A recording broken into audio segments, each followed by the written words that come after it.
Tonight's special guest is Kevin McNeil. Kevin is a bass player from a Hamilton group called The Mods.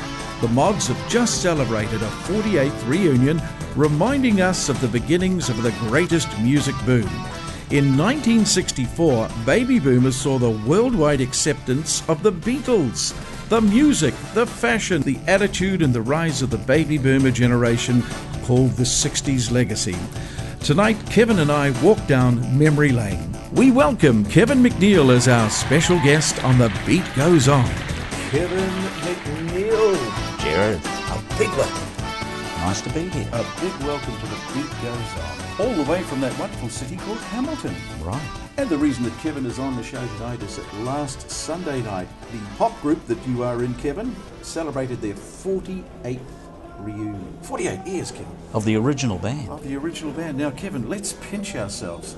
Did we ever think that it would be 48 years later when we all started? Well, I wondered whether I'd ever, after the band folded, I wondered if there was ever going to be a future in music. But to sort of look back and, bring the boys together after 48 years and still play not too bad was pretty cool. You're symbolic of the thousands of bands started way back there 48 years ago. We're all in it. I was one of them. You were? I'd like to celebrate that time on a show called The Beat Goes On. What were you thinking at the time? Well, I was at high school, of course, with the rest of the Mods, actually. And, of course, we were all listening to the radio. And in the late 50s, we were starting to get the sort of end of the Elvis, and we were getting into the Cliff Richard and Shadows. Yeah. And every band then wanted to be a Shadows band. Didn't they? We all wanted to play a guitar. Copied the Shadows. That's right. We all wanted to buy guitars and do the Shadows. And I know the first part of the Mods was actually assembled at high school. We sort of got together and called ourselves something else, I don't know, and sort of things went on from there. But music was quite a big thing, and we were quite rebellious. Our parents thought we were shocking, listening to that terrible music. That terrible music. Yeah. But, all we did was listen to the hit parades. Of course, hit parades were very big. But what was it about the Shadows that made boys, not so much girls, but boys wanted to be in a backing group that looked like the Shadows, and they would have a singer out the front like a Cliff Richard type figure? There was something about those red guitars of the Shadows, the sound that the Shadows made. Yep. It seemed to send shivers down our spine, didn't it? We wanted to be Hank Marvin and Bruce Welch. Yep. And the steps. And the steps. When they did the fancy steps. And we'd go along to the picture theatre and we'd see a Cliff Richard movie like The Young Ones or Summer Holiday, but we weren't there to see Cliff Richard. No. We were there to see the Shadows. 1,000 bands like us was all forming throughout New Zealand, multiplied by 4 or 5 guys in them. So we're talking about 5,000 to 6,000 guys, and then another 50,000 guys thinking, "I'd like to do it." Like to do as well. To do it. Yeah. No, that was what it was all about. Yeah. And I think, we got off on playing Shadows music, but slowly grew into the vocal side. Yes. Because who came along then? The Beatles. Yeah. I was listening to the hit parade, and their From Me to You came on. I always remember that harmonica intro and that. And I'm thinking, wow, listen to these guys are singing, and it's not just one guy, there's more than one.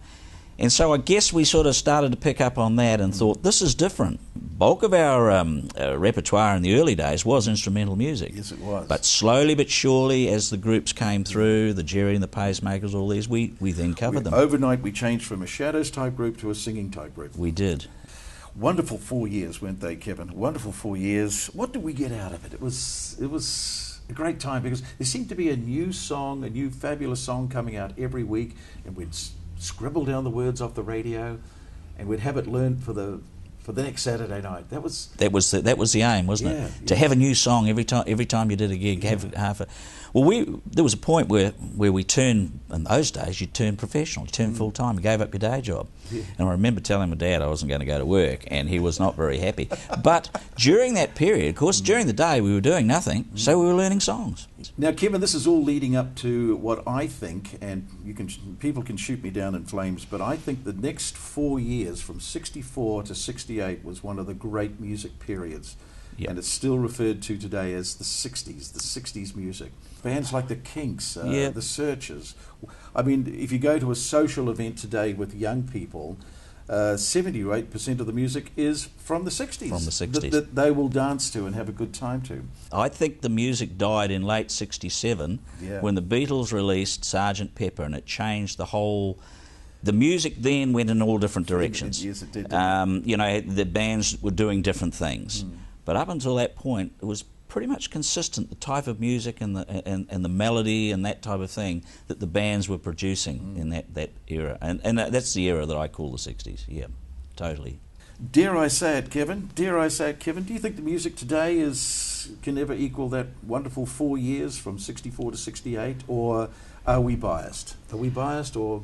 I think we're slightly biased, but I see a movement back to the melody type songs. There are still some great musicians out there.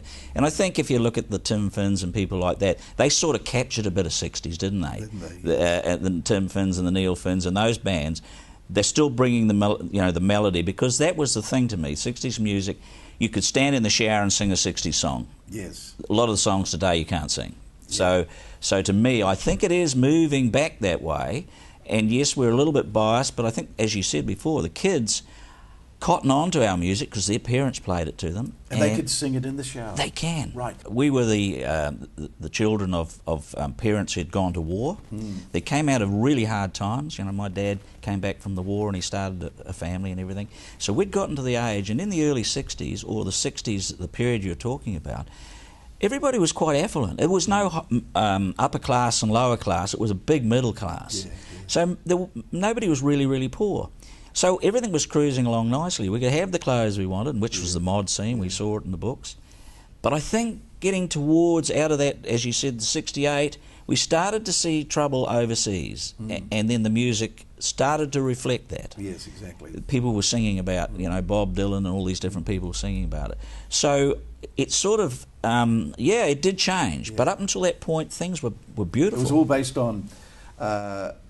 really, there was no drugs, really. No. There was alcohol played a small part, but did. really it was fun till Daddy took the T-bird away. That's totally right. Very good line. Now, at that time too, you had to have a name. So I've always been fascinated what a great name that your band had out of all the bands in New Zealand. The Mods. Wow. Tell us how you got the name The Mods. Okay. Well, contrary to what everybody thinks, you know, they always think Ray Columbus, the mod, she's a mod. Well, we were the Mods before that song, That's so right. we'll clarify that straight away. But I had a cousin that was in a band in England at the time, and he used to send me all the magazines and papers. And of course, there was the Mods and the Rockers. That's right.